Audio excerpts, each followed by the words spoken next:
अस्सलाम वालेकुम dear students. आज हम physical properties of carboxylic acid जो है ये डिस्कस करेंगे। तो कार्बोक्सिलिक एसिड्स जो है they are the derivatives of alkanes. तो इसमें जो है अल्केन्स का जो ई होता है वो ओ आई सी से जो है तो हम रिप्लेस करते हैं। जैसे कि जो है इनमें अब जो हमारे पास अल्केन का देखिए जो अल्केन का ई है ये हम रिप्लेस करते हैं बाय ओ आई सी, ठीक है ना। तो ये जो है कार्बोक्सिलिक एसिड का जो है ये फंक्शनल ग्रुप है कू। This is the functional group of carboxylic acid, right. अच्छा जी, अब जैसे कि हमारे पास ये जो है ये फॉर्मिक एसिड है, ठीक है, कॉमन नेम इसका फॉर्मिक एसिड है, या जो है हम इसको कहते हैं मीथेनोइक एसिड, मीथेन से जो है डिराइव्ड है। तो मीथेनोइक एसिड, मीथेन का ई जो है ये हम रिप्लेस करते हैं बाय ओ आई सी, ठीक है। तो अब इसकी फ़िज़िकल प्रॉपर्टीज़ डिस्कस करते हैं। Physical properties of carboxylic acid. तो फ्रॉम कार्बन 1 टू कार्बन 6 जो है they are in liquid form, यानी कि मेथनोइक एसिड है, इथेनोइक एसिड है, प्रोपेनोइक एसिड है, ब्यूटेनोइक एसिड है, पेंटानोइक एसिड है एंड हेक्सानोइक एसिड है। तो कार्बन 1 से लेकर कार्बन 6 तक जो है they are in the liquid state, ठीक है ना। इसी तरह कार्बन 7 या इससे ऑनवर्ड जो है ये सॉलिड स्टेट में होते हैं। बच्चों यहाँ पे जो कार्बोक्सिलिक एसिड्स है इनमें एक तो हाइड्रोजन बॉन्डिंग होती है, ठीक है ना, इनमें जो है हाइड्रोजन बॉन्डिंग होती है। दूसरा जो है तो इनमें जो है लंडन डिस्पर्शन फोर्सेस भी होती है। तो इस वजह से जो है जितना हमारे पास कार्बन नंबर्स इंक्रीज़ होते हैं लंडन डिस्पर्शन फोर्सेस जो है इंक्रीज़ होती है। दूसरा इसमें हाइड्रोजन बॉन्ड भी होता है। तो इसलिए हम कहते हैं कि कार्बन 7 या इससे ऑनवर्ड जितनी भी कार्बन्स है, जितनी भी हमारे पास कार्बोक्सिलिक एसिड्स है they are in a solid form, ठीक है ना। ये जो है ये गैसियस स्टेट में जो है नहीं होते। यहाँ पे मैंने लिक्विड लिखा हुआ है, लिक्विड स्टेट में जो है ये एग्जिस्ट करते हैं, ये गैसियस स्टेट में एग्जिस्ट नहीं करते, क्योंकि यहाँ पे स्ट्रॉन्ग इंटरमोलिकुलर फोर्सेस होती है like hydrogen bonding and London dispersion forces होती है। तो इसलिए कार्बोक्सिलिक एसिड्स जो है ये गैसियस स्टेट में नहीं होते। दूसरा पॉइंट इसका हम डिस्कस करते हैं बॉइलिंग पॉइंट। तो boiling point of carboxylic acid जो है वो इंक्रीज़ होता है with the increase in the number of carbons, ठीक है ना। जैसे जैसे हमारे पास होमोलॉगस सीरीज़ में जैसे जैसे कार्बन नंबर्स जो है ये इंक्रीज़ होते हैं तो बॉइलिंग पॉइंट जो है ये भी इंक्रीज़ होता है। ऑल्दो मेल्टिंग पॉइंट जो है ये रेगुलर ट्रेंड नहीं है होमोलॉगस सीरीज़ में डाउन दी ग्रुप, लेकिन बॉइलिंग पॉइंट जो है, अब ये देखें यहाँ पे मिथेनोइक एसिड का बॉइलिंग पॉइंट 100.5 डिग्री सेल्सियस है, इथेनोइक एसिड का 118 डिग्री सेल्सियस है। इसी तरह हमारे पास जो है जो प्रोपेनोइक एसिड है इसका 141 है, और जो हमारे पास पेंटानोइक एसिड है ये ब्यूटानोइक एसिड है। तो ब्यूटानोइक एसिड का जो बॉइलिंग पॉइंट है दैट इज़ 164 डिग्री सेल्सियस है, राइट। इसी तरह जो मेल्टिंग पॉइंट है that is not regular trend यहाँ पे नहीं है। ये देखिए मिथेनोइक एसिड का जो है 8 डिग्री सेल्सियस है। This one is the melting point, right. ये हमारे पास मेल्टिंग पॉइंट्स है। जो इथेनोइक एसिड का मेल्टिंग पॉइंट है वो इंक्रीज़ हुआ है दैट इज़ 16.6, और जो प्रोपेनोइक का है दैट इज़ -21, ठीक है ना। तो यहाँ पे जो है जो जब ये देखिए यहाँ पे odd number of carbon atoms है, तो odd number of carbon atoms में जो है पैकिंग जो है वो लूज़ होती है, क्लोजली पैक नहीं होती, इसलिए उनका जो है कम हो जाता है, ठीक है ना। इसका जो मेल्टिंग पॉइंट है वो डिक्रीज़ हो जाता है। इसी तरह फिर ब्यूटानोइक एसिड का -6 होता है, इसके बाद पेंटानोइक एसिड का जो है फिर डिक्रीज़ होता है, क्योंकि वहाँ पे फिर जो है ओड नंबर ऑफ इलेक्ट्रॉन्स होते हैं। इसी तरह हम अगर सॉलिबिलिटी को डिस्कस कर ले तो सॉलिबिलिटी ऑफ कार्बोक्सिलिक एसिड जो है वो वाटर में डिक्रीज़ होती है with the increase of the number of carbon atoms. तो जैसे जैसे कार्बन नंबर्स इंक्रीज़ होते हैं यानी कि अल्काइल ग्रुप्स जो है ये इंक्रीज़ होते हैं, तो अल्काइल ग्रुप जो है ये हाइड्रोफोबिक पोर्शन है। तो जितना हाइड्रोफोबिक पोर्शन इंक्रीज़ होगा तो ये जो है ये वाटर में लेस सोलबल होंगे, ठीक है, वाटर में ये लेस सोलबल होंगे। तो जैसे यहाँ पे हमारे पास मिथेनोइक एसिड जो है ये ज़्यादा सोलबल है वाटर में than the ethanoic acid, and ethanoic acid is more soluble in water than the propanoic acid। इसी तरह ये जो है ज़्यादा soluble है than the butanoic acid, ठीक है ना। तो this is the solubility of carboxylic acid in water। अब जो है ये जो हमारे पास कार्बोक्सिलिक एसिड्स है, ये नेचर में हमारे पास ये डायमेरिक फॉर्म में होते हैं, क्योंकि यहाँ पे स्ट्रॉन्ग हाइड्रोजन बॉन्ड होता है, ठीक है। टू मॉलिक्यूल्स जो है ये फॉर्मिक एसिड की जो टू मॉलिक्यूल्स है या मेथनोइक एसिड की जो टू मॉलिक्यूल्स है, ये देखिए carbon double bonded with oxygen, एक साइड पे OH होता है, दूसरे साइड पे हाइड्रोजन होता है, ठीक है ना। This is the structure of methanoic acid, ठीक है ना, जिसमें एक ही कार्बन होता है, मीथेन से डिराइव्ड है। अच्छा, और ये जो है ये अलग दूसरा जो है मेथनोइक एसिड है, ठीक है। तो इनके बीच जो है ये इस मेथनोइक एसिड का जो ऑक्सीजन है दूसरे मेथनोइक एसिड के हाइड्रोजन के साथ जो है ये हाइड्रोजन बॉन्डिंग करता है। अच्छा, इस वाले मेथनोइक एसिड का जो ऑक्सीजन है ये इस दूसरे वाले मेथनोइक एसिड के हाइड्रोजन के साथ जो है ये हाइड्रोजन बॉन्ड फॉर्मेशन करता है। तो इस तरह से जो है they align with each other through the hydrogen bonding.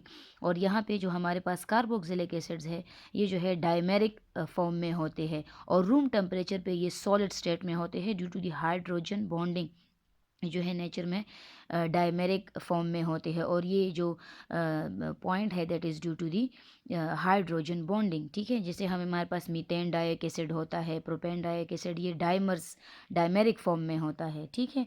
तो ये हो गई हमारे पास physical properties of carboxylic acid. इसके बाद है स्ट्रक्चर ऑफ कार्बोक्सिलिक एसिड को ज़रा डिस्कस कर लेते हैं। तो this is the structure of methanoic acid, simplest एक कार्बोक्सिलिक एसिड है। इसमें हमारे पास जो सेंट्रल जो कार्बन है दिस इज़ sp2 हाइब्रिडाइज्ड, साथ वाला जो ऑक्सीजन है that is also sp2 hybridised, और जो OH है इनमें जो ऑक्सीजन है दैट इज़ sp3 हाइब्रिडाइज्ड, ठीक है। तो ये देखिए यहाँ पे ज़रा इसका ऑर्बिटल्स का स्ट्रक्चर देख लेते हैं। ये कार्बन जो है दैट इज़ sp2 हाइब्रिडाइज्ड, तो इसके पास जो है थ्री ऑर्बिटल्स जो है ये देखिए three orbitals with single electron they are sp2 hybridized. Carbon के पास 3 sp2 हाइब्रिडाइज्ड ऑर्बिटल्स है, ठीक है। और एक जो है ये अनहाइब्रिडाइज्ड है। आपको पता है ना sp2 हाइब्रिडाइजेशन में एक ऑर्बिटल जो है ये अनहाइब्रिडाइज्ड रहता है, राइट। अब यहाँ पर हमारे पास ऑक्सीजन में जो ऑक्सीजन का केस है ये हम इस कार्बन और ऑक्सीजन की बात कर रहे हैं, राइट। कार्बन का हमने डिस्कस कर लिया है, अब ऑक्सीजन का ये वाला भी डिस्कस कर रहे हैं।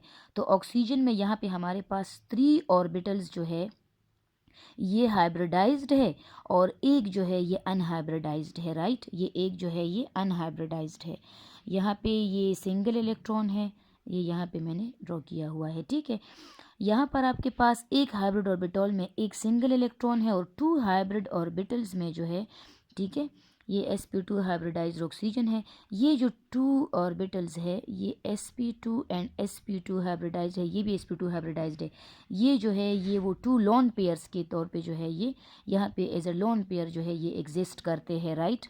और इस तरह से जो है ये जो डबल बॉन्ड बनता है यहाँ पे ये इस दो जो कार्बन और ऑक्सीजन का जो हाइब्रिड जो अनहाइब्रिडाइज्ड ऑर्बिटल है इसके बॉन्डिंग से जो है हमारे पास ये देखिए पाई बॉन्ड फॉर्मेशन कर रहा है साइड वाइज ओवरलैप से, ठीक है। तो इस तरह से हमारे पास ये सिंगल बॉन्ड ये sp2 ओवरलैप से बन रहा है और ये जो पाई बॉन्ड है ये यहाँ पे जो है अनहाइब्रिडाइज्ड जो ऑर्बिटल्स रह गए थे pz, ठीक है, उसके तो ये जो है इसके ओवरलैप से हमारे पास की फॉर्मेशन हो रही है, ठीक है। अब ये जो रह गया है हमारे पास ये वाली सिचुएशन है, तो ये ऑक्सीजन sp3 हाइब्रिडाइज है, ये देखिए this oxygen is sp3 hybridised, ठीक है। यहाँ पे जो है ये 2 जो है ये as a lone pair act करते हैं, ये भी sp3 हाइब्रिडाइज्ड है, ठीक है, ये भी sp3 हाइब्रिडाइज्ड है और ये भी sp3 हाइब्रिडाइज्ड है, ये ऑर्बिटल भी sp3 हाइब्रिडाइज्ड है और ये भी sp3 हाइब्रिडाइज्ड है विद सिंगल इलेक्ट्रॉन्स और यहाँ पे 2 इलेक्ट्रॉन, यानी कि ये जो है ये as a lone pair act करते हैं ऑक्सीजन पे। ऑक्सीजन का जो ये वाला ये हाइब्रिडाइज्ड ऑर्बिटल है तो ये जो है ये देखिए हाइड्रोजन के साथ जो है ये ओवरलैपिंग करता है, ये देखिए with overlap with one orbital of hydrogen atom, s orbital of hydrogen atom. और जो दूसरा वाला है ये देखिए ये कार्बन के साथ जो है ये ओवरलैप करता है, तो यहाँ पे ये sp3 sp2 ओवरलैप हो रहा है, sp3 sp2 ओवरलैप हो रहा है, ठीक है। फिर बाद में हम ये डिस्कस करेंगे। ये जो लोन पेयर है ये यहाँ पे ये डिलोकलाइज करता है, ठीक है ना, अपना जो इसका कॉन्जुगेट बेस होता है उसमें जो है ये डिलोकलाइज करता है, स्टेबिलिटी प्रोवाइड करता है, ये हम बाद में डिस्कस करेंगे। तो इस तरह से हमारे पास जो है ये हमारे पास मेथनोइक का सिंपल फॉर्मिक एसिड या मेथनोइक का स्ट्रक्चर है, ठीक है। तो अब यहाँ पे जो है इसकी ज्योमेट्री जो है ये ट्राइगोनल प्लेनर ज्योमेट्री होती है। यहाँ पे 10 हाइब्रिड ऑर्बिटल्स होते हैं, ठीक है, और 2 जो है ये अनहाइब्रिडाइज्ड ऑर्बिटल्स यहाँ पे होते हैं। ये देखिए 1 2 3 4 5 6, ये देखिए ये 7 8 9 और ये 10, ये वाला भी जो है तो sp3 है। तो 10 आपके पास हाइब्रिड ऑर्बिटल्स हैं, इनमें से अब 10 हाइब्रिड है और 2 ऑर्बिटल जो है ये अनहाइब्रिडाइज्ड है, ठीक है। अब यहाँ पे ये देखिए कार्बन ऑक्सीजन का जो बॉन्ड लेंथ है दैट इज़ 120 pm, हमारे पास जो है ये 120 पिकोमीटर है, ठीक है।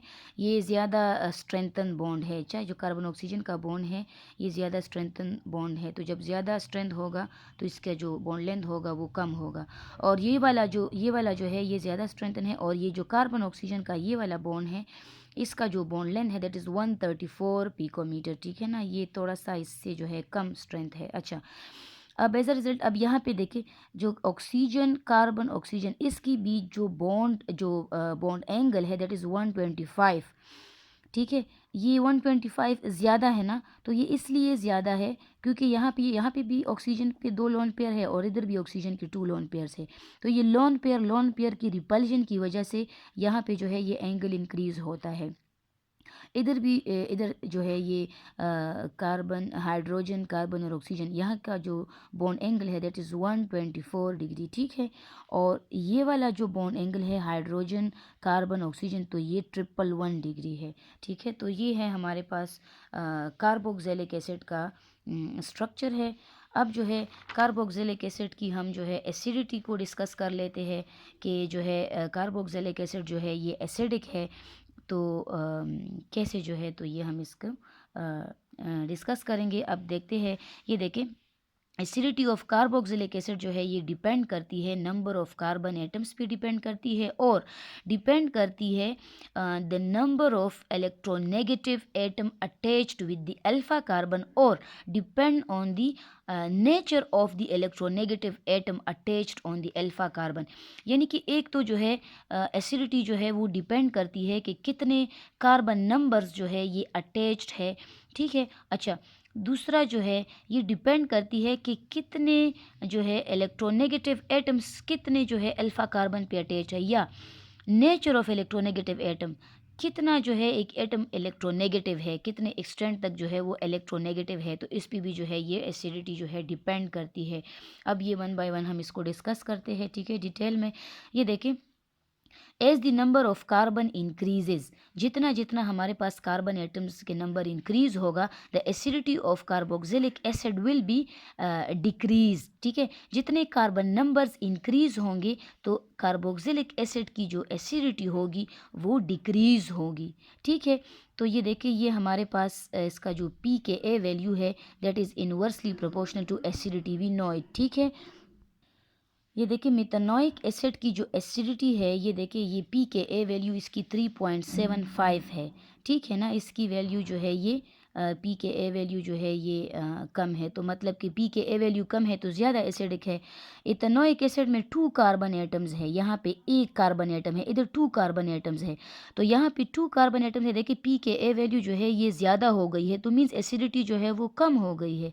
अब प्रोपेनोइक एसिड में देखिए कार्बन के जो नंबर्स है कार्बन एटम्स यहाँ पे 3 है, तो इसलिए इसकी pKa वैल्यू जो है ये 4.87 और भी जो है ये इंक्रीज़ हो गई है। तो जो pKa की वैल्यू इंक्रीज़ हो जाएगी तो एसिडिटी जो है ये डिक्रीज़ हो जाएगी। तो हम कह सकते हैं कि methanoic acid is more acidic than the, हमारे पास it is more acidic than the ethanoic acid, and ethanoic acid is more acidic than the propanoic acid. अब देखिए लेट सपोज अब सेकंड वन जो है इफेक्ट ऑफ अल्फा कार्बन, ये हम discuss करते हैं। ये देखिए यहाँ पे लेट सपोज हमारे पास इधर जो है जो ये हमारे पास कार्बोक्सिलिक एसिड है और ये इसका फंक्शनल ग्रुप COOH, ठीक है। इस कार्बन के साथ इस फंक्शनल ग्रुप के साथ अटैच्ड जो कार्बन होता है इसको हम कहते हैं अल्फा कार्बन, और इस अल्फ़ा कार्बन के साथ अटैच्ड हाइड्रोजन्स को हम अल्फ़ा हाइड्रोजन्स कहते हैं, राइट। ठीक है, इसको हम अल्फ़ा हाइड्रोजन्स कहते हैं। लेट्स सपोज यहाँ पे इस एक अल्फ़ा हाइड्रोजन को जो है हम चेंज कर लेते हैं या रिप्लेस करते हैं बाय क्लोरीन, ठीक है ना। क्लोरीन एटम से हम इसको रिप्लेस कर देते हैं, तो ये हमारे पास बनता है क्लोरो एसिटिक एसिड या मोनोक्लोरो एसिटिक एसिड, राइट। ये हमारे पास, हमने एक क्लोरीन को यहाँ पे जो है ये लगाया हुआ है, रिप्लेस किया है हाइड्रोजन को बाय क्लोरीन। तो देखिए ये क्लोरीन जो है ये इलेक्ट्रॉन विदड्रॉइंग ग्रुप है, ये सिस्टम से इलेक्ट्रॉन को विदड्रॉ करेगा, यहाँ से जो है ये इलेक्ट्रॉन को विदड्रॉ करेगा। जब ये यहाँ से इलेक्ट्रॉन डेंसिटी को विदड्रॉ करेगा तो मीन्स यहाँ पे इस अल्फ़ा कार्बन पे इलेक्ट्रॉन की डेंसिटी कम हो जाएगी।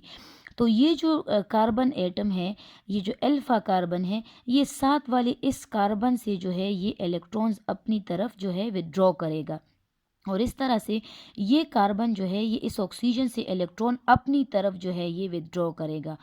अगर ये इलेक्ट्रॉन, ये कार्बन इससे इलेक्ट्रॉन विदड्रॉ करेगा तो एज अ रिज़ल्ट जो अटैच्ड हाइड्रोजन है ये in the form of proton यहाँ से रिमूव हो जाएगा, इस ऑक्सीजन का होल्ड इस हाइड्रोजन पे कम हो जाएगा, तो एज अ रिज़ल्ट ये इजीली अपना ये प्रोटॉन दे सकेगा। तो इस तरह से जब हम कोई इलेक्ट्रोनेगेटिव एटम अटैच्ड करते हैं तो बाय इंडक्टिव इफेक्ट ये इलेक्ट्रॉन विदड्रॉ करता है, और इस तरह से ये जो क्लोरीन है इसका जो इलेक्ट्रॉन विदड्रॉइंग इफेक्ट है या जो नेगेटिव इंडक्टिव इफेक्ट है ये ट्रांसमिट होता है टू दिस प्रोटॉन। ये जो नेगेटिव इंडक्टिव इफेक्ट है बच्चों ये ट्रांसमिट होता है टू दिस प्रोटॉन, ठीक है ना, क्योंकि ये क्लोरीन इलेक्ट्रॉन इस कार्बन से जो है विदड्रॉ करता है, ये कार्बन इस कार्बन से विदड्रॉ करता है, और ये कार्बन ऑक्सीजन से इलेक्ट्रॉन विदड्रॉ करते हैं। एज अ रिजल्ट ये जो ऑक्सीजन का होल्ड है ऑन दिस हाइड्रोजन ये कम हो जाता है, डिक्रीज हो जाता है, और इस तरह से जो है ये इजीली ये प्रोटॉन डोनेट कर सकता है, ठीक है। तो अगर तो हम ये क्लोरीन यहाँ पे दूसरा क्लोरीन भी रिप्लेस कर ले तो ये जो है ये हमारे पास जो है डाईक्लोरो एसिटिक एसिड बन जाएगा। अब डाईक्लोरो एसिटिक एसिड जो है हमने जब ये देखिए इलेक्ट्रोनेगेटिव एटम के नंबर्स जब हमने बढ़ा दिए हैं, अब this one is more acidic than the monochloro acetic acid, क्योंकि अब यहाँ पे 2 क्लोरीन जो है ये इलेक्ट्रॉन डेंसिटी को विदड्रॉ कर रहे हैं अपनी तरफ, यहाँ पे और भी डेंसिटी को, इलेक्ट्रॉन की डेंसिटी को अल्फ़ा कार्बन पे और भी कम कर रहे हैं। जब अल्फ़ा कार्बन पे इलेक्ट्रॉन की डेंसिटी जो है ये कम हो जाएगी, ठीक है, तो ये जो है इलेक्ट्रॉन इस कार्बन से विदड्रॉ करेगा, ठीक है, और ये कार्बन जो है साथ ऑक्सीजन से जो है इलेक्ट्रॉन विदड्रॉ करेगा, तो इसका होल्ड इस प्रोटॉन पे कम हो जाएगा और ये इजीली ये अपना प्रोटॉन जो है दे सकेगा in the form of hydrogen, जो है इजीली दे सकेगा in the form of proton. अच्छा जी, अब यहाँ पे देखें ये हमने यहाँ पे 3 हाइड्रोजन्स को रिप्लेस किया हुआ है by chlorine, by electronegative atoms, तो अब ये और भी ज़्यादा एसिडिक है than the dichloro acetic acid, ठीक है। अब ये देखें यहाँ पे 3 क्लोरीन है, तो 3 क्लोरीन जो है ये इस कार्बन से जो है इलेक्ट्रॉन अपनी तरफ by negative inductive effect withdraw करते हैं, तो यहाँ पे इलेक्ट्रॉन की डेंसिटी को कम कर रहे हैं, तो ये कार्बन जो है साथ वाले अल्फ़ा कार्बन से इलेक्ट्रॉन विदड्रॉ करेगा और ये कार्बन इस ऑक्सीजन से इलेक्ट्रॉन विदड्रॉ करेगा, तो इस तरह से ये जो नेगेटिव इंडक्टिव इफेक्ट है ये ट्रांसमिट होगा टू दी हाइड्रोजन, और यहाँ पे ये जो है ये ऑक्सीजन जो है इस प्रोटॉन को इजीली जो है इसका होल्ड कम हो जाता है इस हाइड्रोजन पे, तो ये in the form of proton यहाँ से रिमूव हो जाता है। तो वी कैन से कि जो हमारे पास ट्राईक्लोरो एसिटिक एसिड है this is more acidic than the dichloro acetic acid, this is more acidic than the monochloro acetic acid. Acidity of carboxylic acid increases with increasing the number of electronegative atoms on alpha carbon. तो acidity जो है वो depend करती है number of electronegative atom attached on the alpha carbon, जितना ज़्यादा electronegative atoms जो है अटैच्ड होंगे उतना जो है इसका एसिडिटी जो है वो इंक्रीज़ होगी, इन दोनों का डायरेक्ट रिलेशनशिप है। ये देखिए अब यहाँ पे हमने फ्लोरीन जो है ये लेट्स सपोज इधर हमने हाइड्रोजन, यहाँ पे जो है एक हाइड्रोजन को हमने रिप्लेस किया था बाय क्लोरीन, अब यहाँ पे जो है हमने हाइड्रोजन को रिप्लेस किया हुआ है by fluorine. Fluorine is more electronegative than chlorine, ये ज़्यादा इलेक्ट्रोनेगेटिव है देन क्लोरीन, तो इसलिए अब ये ज़्यादा एसिडिक है, ये और भी जो है नेगेटिव इंडक्टिव इफेक्ट के थ्रू इलेक्ट्रॉन को विदड्रॉ करेगा और ज़्यादा से ज़्यादा जो है इधर इस कार्बन पे जो है डेंसिटी को इलेक्ट्रॉन की डेंसिटी को डिक्रीज़ करेगा, ठीक है ना। तो अब ये और ज़्यादा जो है एसिडिक है than the monochloro acetic acid. Monochloro acetic acid is more acidic than the bromo acetic acid. Bromo acetic acid is more acidic than the iodo acetic acid. ये देखिए, ये मैंने यहाँ पे ये साइंस लगाई हुई है ग्रेटर, ठीक है। जितना इलेक्ट्रोनेगेटिविटी जो है देखिए डिक्रीज़ हो रही है तो एसिडिटी भी डिक्रीज़ हो रही है। तो देखिए फ्लोरीन ज़्यादा एसिडिक, ज़्यादा जो है ये इलेक्ट्रोनेगेटिव है तो ये ज़्यादा एसिडिक है एज अ रिजल्ट। फ्लोरीन से कम इलेक्ट्रोनेगेटिव है तो इसकी एसिडिटी भी जो है ये देखिए डिक्रीज़ हो रही है। सही है, इस ऑर्डर में इंक्रीज़ हो रही है क्योंकि इलेक्ट्रोनेगेटिविटी बढ़ रही है, इस ऑर्डर में डिक्रीज़ हो रही है क्योंकि इलेक्ट्रोनेगेटिविटी जो है वो डिक्रीज़ हो रही है। अब ये देखिए बच्चों, लेट सपोज अभी तक तो हमने एसिटिक एसिड में जो है डिस्कस किया है। अब हम लेट सपोज जो है इथेनोइक एसिड या अगर लेट सपोज हम प्रोपेनोइक एसिड में डिस्कस कर रहे हैं, ठीक है। अच्छा, ये तो एथेनोइक एसिड था, ठीक है। अब ये है propanoic acid which contains 3 carbon. तो अब देखिए ये फंक्शनल ग्रुप के साथ attached carbon, this is alpha carbon, इसके साथ attached carbon is beta carbon, ठीक है।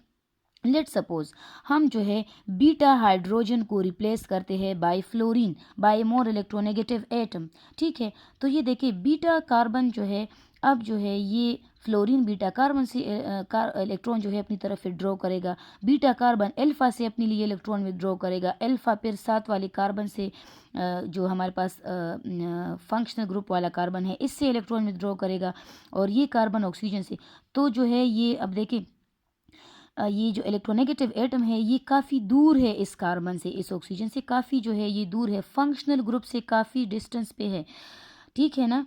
और अब देखिए यहाँ पे इसको ज़रा सा ऑब्जर्व करें, ये देखिए यहाँ पे बीटा कार्बन पे हमने हाइड्रोजन रिप्लेस किया है, यहाँ पे हमने अल्फा कार्बन पे देखिए हाइड्रोजन को रिप्लेस किया है बाय फ्लोरीन, ठीक है ना। तो ये देखिए ये जो है अब ये अल्फा कार्बन पे है ना, तो अल्फा कार्बन ज़्यादा करीब पड़ता है टू दिस कार्बन, ठीक है ना, या ऑक्सीजन के करीब है। तो अब ये जो अल्फ़ा अल्फ़ा कार्बन पे जो हमने यहाँ पे इसको रिप्लेस किया है फ्लोरीन को, तो अल्फ़ा जो फ्लोरीन है तो ये ज़्यादा एसिडिक होगा देन दिस वन। इस तरह के पॉइंट्स पर एमसीक्यूज़ में आते हैं, ठीक है ना। तो ये जो है ये ज़्यादा एसिडिक होगा, यानी कि अल्फ़ा वाला जो हमारे पास फ्लोरीन होगा, यानी कि अगर हम अल्फ़ा कार्बन पे जो है रिप्लेसमेंट करें बाय एनी इलेक्ट्रोनेगेटिव एटम तो ये ज़्यादा कंसिडर होगा, ज़्यादा एसिडिक कंसिडर होगा देन दी बीटा वाले की निस्बत ये वाला ज़्यादा जो है ये एसिडिक होगा, ठीक है। तो alpha fluorocarbon is more acidic then the beta fluorocarbon, ठीक है ना। अब लेट सपोज हमारे पास यहाँ पे जो एटम है, ठीक है, जो एटम है दैट इज़ ये देखें जो मॉलिक्यूल है कार्बोक्सिलिक एसिड का, ठीक है। तो this is butanoic acid. Butanoic acid में आपके पास जो है ये गामा कार्बन भी आ जाता है, ठीक है ना।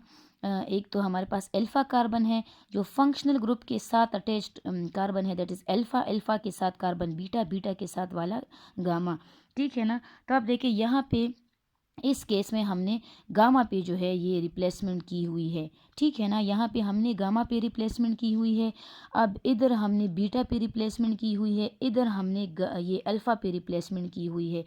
तो जितना हमारे पास ये इलेक्ट्रोनेगेटिव एटम जितना क्लोज़र होगा टू द फंक्शनल ग्रुप उतना जो है वो ज़्यादा एसिडिक होगा। तो यहाँ पे अल्फ़ा पे जो है रिप्लेसमेंट हुई है, बीटा पे हुई है, देखिए फ्लोरीन बीटा पे रिप्लेसमेंट हुई है, इधर हमारे पास गामा पे जो है ये हाइड्रोजन एटम रिप्लेस हुआ है बाय फ्लोरीन। तो this one is more acidic, हमारे पास जो अल्फ़ा फ्लोरोकार्बन है that is more acidic then the beta fluorocarbon, beta fluorocarbon is more acidic then the gamma fluorocarbon. अब ये देख के लेट सपोज जो हमारे पास एसिटिक एसिड है इसको जब हम ये वाटर में डिज़ोल्व करते हैं तो ये देखें ये जो है ये हमारे पास जो है ये इसका कॉन्जुगेट बेस है, ठीक है। कॉन्जुगेट बेस ये हमें ये प्रोवाइड करता है, ये हाइड्रोजन जो है ये वाटर ले लेता है, ठीक है। तो ये हमारे पास हाइड्रोनियम आयन बनता है, ये इसका जो है स्टेबल कॉन्जुगेट बेस होता है और ये स्टेबिलिटी गेन करता है बाय रेजोनेंस। ये देखिए मैंने आपको जो है स्टार्ट में बताया हुआ था कि ये जो ऑक्सीजन है, जो OH वाला जो ऑक्सीजन है, ये देखिए ऑक्सीजन, ये जो है जब यहाँ से प्रोटॉन जाएगा, ठीक है, जब प्रोटॉन यहाँ से रिमूव होगा, ठीक है, जब प्रोटॉन यहाँ से रिमूव होगा तो ये जो लोन पेयर ऑफ इलेक्ट्रॉन है ये इसको डोनेट करके जाएगा, तो इधर जो है नेगेटिव चार्ज आएगा। तो अब ये नेगेटिव चार्ज ये इधर डिलोकलाइज्ड कर देगा और ये जो इलेक्ट्रॉन है पाई ये ऊपर की तरफ शिफ्ट होंगे, तो आपके पास कुछ इस तरह का ये इसका रेजोनेंस हाइब्रिड बनेगा, ठीक है ना। ये जो है इसका एक और रेजोनेटिंग स्ट्रक्चर बनेगा। तो अब ये देखें, सही है, तो the negative charge is dispersed on the electronegative atom. ये देखिए जो नेगेटिव चार्ज है ये डिस्पर्स्ड है ऑन द इलेक्ट्रोनेगेटिव एटम, तो this is the stable one. आपके पास जो है ये स्टेबल वन इसका स्ट्रक्चर होता है, जो कॉन्जुगेट बेस होता है वो स्टेबल होता है, ठीक है। तो अब ये कॉन्जुगेट बेस जो है इसको स्टेबिलिटी तो रेजोनेंस प्रोवाइड करती है। दूसरा, अगर तो यहाँ पे हमारे पास इधर कोई यहाँ पे लेट सपोज एक हाइड्रोजन को हम रिप्लेस कर लेते हैं बाय फ्लोरीन, ठीक है ना, इसको अगर हम रिप्लेस करते हैं बाय फ्लोरीन, तो अब जो है ये फ्लोरीन ज़्यादा इलेक्ट्रोनेगेटिव है, ये इलेक्ट्रॉन विदड्रॉइंग ग्रुप है, तो ये इलेक्ट्रॉन अपनी तरफ ये देखिए विदड्रॉ कर रहा है, ठीक है, इलेक्ट्रॉन ये अपनी तरफ विदड्रॉ कर रहा है। तो जब ये इलेक्ट्रॉन विदड्रॉ करेगा, ठीक है, यहाँ से विदड्रॉ करेगा, ठीक है, तो यहाँ पे इलेक्ट्रॉनिक डेंसिटी कम हो जाएगी, तो ये अल्फ़ा कार्बन इस फंक्शनल ग्रुप वाले कार्बन से इलेक्ट्रॉन विदड्रॉ करेगा और ये कार्बन इस ऑक्सीजन से जो है ये इलेक्ट्रॉन विदड्रॉ करेगा। एज अ रिजल्ट ये इस नेगेटिव चार्ज को जो है स्टेबलाइज कर रहा है, ठीक है, इस नेगेटिव चार्ज को स्टेबलाइज कर रहा है, ठीक है। तो इस तरह से आपके पास जो रेजोनेंस स्ट्रक्चर होता है, जो रेजोनेटिंग स्ट्रक्चर होता है, ठीक है, वो कुछ इस तरह से इसके रेजोनेटिंग स्ट्रक्चर्स बनते हैं। और जो जो आपके पास कॉन्जुगेट बेस होता है इसको स्टेबिलिटी जो है ये इस तरह से